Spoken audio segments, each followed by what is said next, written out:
ଅଜଣା ସମ୍ପର୍କ। ନମସ୍କାର ବନ୍ଧୁଗଣ। ଲୋକେ କୁହନ୍ତି ଯେ ଦୁନିଆର ସବୁଠାରୁ ମୂଲ୍ୟବାନ ସମ୍ପର୍କ ହେଉଛି ମା ଏବଂ ପିଲାର। ପରିସ୍ଥିତି ଯେତେ ବଦଳିଲେ ମଧ୍ୟ ହୃଦୟର ବନ୍ଧନ କେବେ ବଦଳି ନଥାଏ। ବନ୍ଧୁଗଣ, ଏହି କାହାଣୀଟି ମୁମ୍ବାଇ ସହରର। ସନ୍ଧ୍ୟା ନାମକ ଜଣେ ମହିଳା ଥିଲେ। ସେ ପ୍ରତିଦିନ ତାଙ୍କ ସ୍ୱାମୀ ଅଜୟଙ୍କ ସହିତ ଅଫିସ୍ ଯାଉଥିଲେ। ବାଟରେ ଅନ୍ଧାର ସିଗ୍ନାଲରେ ଅନେକ ଗରିବ ପିଲା ସବୁବେଳେ ଗାଡ଼ି ପାଖକୁ ଆସୁଥିଲେ। କିଛି ଖେଳଣା, କିଛି ପାଣି ବୋତଲ ଏବଂ କିଛି ପୁସ୍ତକ ବିକୁଥିଲେ। ସେହି ପିଲାମାନଙ୍କ ମଧ୍ୟରେ ଏକ ପିଲା ଥିଲା। ନାଁ ତାର ଆୟୁଷ। ବୟସ ତାର ପ୍ରାୟ 11 ବର୍ଷ। କେତେବେଳେ ସେ ଛୋଟ ଡାଏରୀ ବିକୁଥିଲା ତ କେତେବେଳେ ଚକ୍ ଏବଂ ପେନ୍ସିଲ୍। ତା ମୁହଁରେ ସବୁବେଳେ ଏକ ମଧୁର ହସ ରହୁଥିଲା। ଗୋଟିଏ ଦିନ ସେ ସେମାନଙ୍କ ଗାଡ଼ି ପାଖକୁ ଆସି କହିଲା, ମ୍ୟାଡ଼ାମ୍, ଦୟାକରି ଏହି ଛୋଟ ଡାଏରୀ ନିଅନ୍ତୁ ନା, ଏହା ସ୍ୱପ୍ନ ପାଇଁ ବହୁତ ଉପଯୋଗୀ।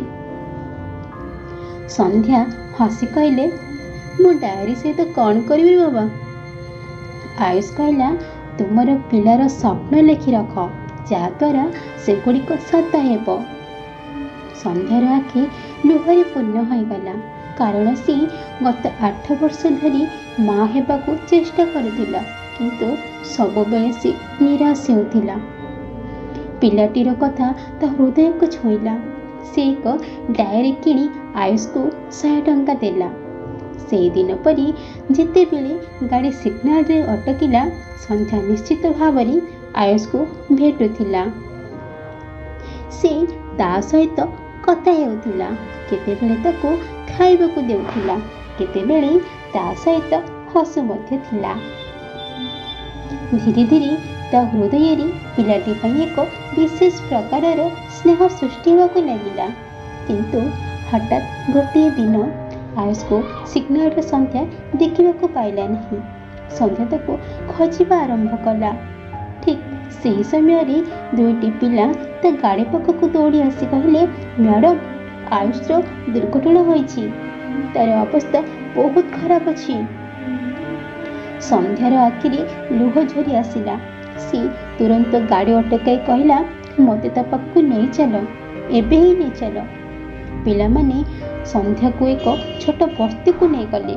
ସେ ପହଞ୍ଚିବା ମାତ୍ରେ ସେ ଜଣେ ବୃଦ୍ଧ ବ୍ୟକ୍ତିଙ୍କୁ ବାହାରେ ବସି କାନ୍ଦୁଥିବାର ଦେଖିଲେ। ସେ କହିଲେ, ତୁମେ ଆୟୁଷକୁ ଖୋଜୁଥିଲ? ସେ ଭିତରେ ଅଛି। ଡାକ୍ତରମାନେ କହୁଛନ୍ତି ଯେ ତାକୁ ବଞ୍ଚାଇବା କଷ୍ଟକର। ସନ୍ଧ୍ୟା କାନ୍ଦି କାନ୍ଦି ପଚାରିଲା, ତୁମେ କିଏ? ସେ କହିଲେ, ମୁଁ ତାର ଜେଜେବାପା। ଜନ୍ମ ପରେ ତାର ମା ତାକୁ ପରିତ୍ୟାଗ କରିଥିଲେ। ସନ୍ଧ୍ୟା କିଛି ମୁହୂର୍ତ୍ତ ପାଇଁ ନୀରବ ରହିଲା। ତାପରେ ସାହସ ସଂଗ୍ରହ କରି ଭିତରକୁ ଗଲା। ଆୟୁଷ ଚେତାଶୂନ୍ୟ ହୋଇ ଶୋଇଥିଲା। ତାକୁ ଅକ୍ସିଜେନ ଲଗାଯାଇଥିଲା। ସନ୍ଧ୍ୟା ତାର ହାତ ଧରି କାନ୍ଦି କାନ୍ଦି କହିଲା, ପୁଅ, ଉଠେ, ତୁ ଏମିତି ଯାଇପାରିବୁ ନାହିଁ ରେ। ମୋର ତୋ ପ୍ରତି ବହୁତ ଭଲ ପାଇବା ଅଛି ରେ ଧନ। ସେହି ମୁହୂର୍ତ୍ତରେ ଆୟୁଷ ଧୀରେ ଧୀରେ ଆଖି ଖୋଲିଲା ଆଉ ଦୁର୍ବଳ ସ୍ୱରରେ କହିଲା, ମ୍ୟାଡ଼ାମ୍, ତୁମେ ଆସିଛ? ସନ୍ଧ୍ୟା କାନ୍ଦି କାନ୍ଦି ଭାଙ୍ଗି ପଡ଼ିଲା। ଠିକ୍ ସେତିକି ବେଳେ ଆୟୁଷର ଜେଜେବାପା କହିଲେ, ମୁଁ ତୁମକୁ ଏକ ସତ୍ୟ କହିବାକୁ ଚାହୁଁଛି। ଯେଉଁ ମା ଆୟୁଷକୁ ପରିତ୍ୟାଗ କରିଥିଲେ, ସେ ହେଉଛି ତମେ। ହଁ, ତମେ ସନ୍ଧ୍ୟା। ସନ୍ଧ୍ୟା ପଥର ପାଲଟିଗଲା। ସେ ନୀରବ ହୋଇଗଲା। କିଛି ସମୟ ପରେ ଥର ଥର କଣ୍ଠରେ କହିଲା, କ'ଣ? ଆୟୁଷ ମୋ ପୁଅ? ବୃଦ୍ଧ ଜଣକ କହିଲେ, 8 ବର୍ଷ ପୂର୍ବେ ତୁମ ସ୍ୱାମୀ କହିଥିଲେ ଯେ ଯଦି ତୁମେ ଏହି ପିଲାଟିକୁ ରଖ, ତେବେ ସେ ତୁମକୁ ଛାଡ଼ିଦେବେ ଆଉ ତୁମର ପରିବାର ତୁମକୁ ଏହି ପିଲାଟିକୁ ଆମକୁ ଦେବାକୁ ଚାପ ପକାଇଥିଲେ। ତୁମେ ପିଲାଟିକୁ ଛାଡ଼ି କାନ୍ଦି କାନ୍ଦି ଚାଲିଗଲ। ମୁଁ ଜାଣିଛି ତମେ ସେତେବେଳେ ଅସହାୟ ଥିଲ। ସନ୍ଧ୍ୟା କାନ୍ଦି ପକାଇଲା। ପୁଅ, ମୋତେ କ୍ଷମା କର, ମୁଁ ତୋତେ ଚିହ୍ନି ପାରିଲି ନାହିଁ ରେ। ଆୟୁଷ ତା ଛୋଟ ଛୋଟ ହାତରେ ସନ୍ଧ୍ୟା ଲୁହ ପୋଛି କହିଲା, ମା କାନ୍ଦ ନାହିଁ, ମୁଁ ତୁମକୁ ଛାଡ଼ିବି ନାହିଁ।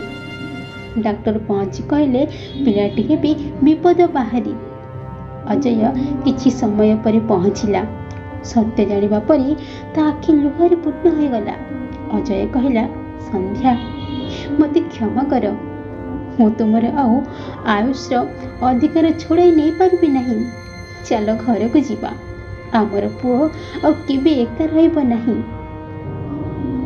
ଆଉ ବନ୍ଧୁଗଣ, ଆଜି ସନ୍ଧ୍ୟା, ଆୟୁଷ ଏବଂ ଅଜୟ ତିନି ଜଣ ଏକ ସୁନ୍ଦର ଜୀବନ ବିତାଉଛନ୍ତି। ଆୟୁଷ ସ୍କୁଲକୁ ଯାଉଛି ଆଉ ଘରେ ବହୁତ ଖୁସିରେ ଅଛି। ବନ୍ଧୁଗଣ, ମନେ ରଖନ୍ତୁ, ମା ପୁଅ ସମ୍ପର୍କ ହେଉଛି ଦୁନିଆର ସବୁଠାରୁ ପବିତ୍ର ସମ୍ପର୍କ। ପରିସ୍ଥିତି ବଦଳିପାରେ, କିନ୍ତୁ ପ୍ରେମ କେବେ ବଦଳି ନଥାଏ। ଯଦି ଆପଣ କାହାଣୀଟି ଉପଭୋଗ କରିଛନ୍ତି, ଦୟାକରି ଲାଇକ୍ କରନ୍ତୁ, ଆପଣଙ୍କ ବନ୍ଧୁମାନଙ୍କ ସହିତ ସେୟାର କରନ୍ତୁ ଏବଂ ଏପରି ଆହୁରି ଭାବପ୍ରବଣ କାହାଣୀ ପାଇଁ ଚ୍ୟାନେଲକୁ ସବସ୍କ୍ରାଇବ୍ କରନ୍ତୁ। ଧନ୍ୟବାଦ। ଜୟ ଜଗନ୍ନାଥ।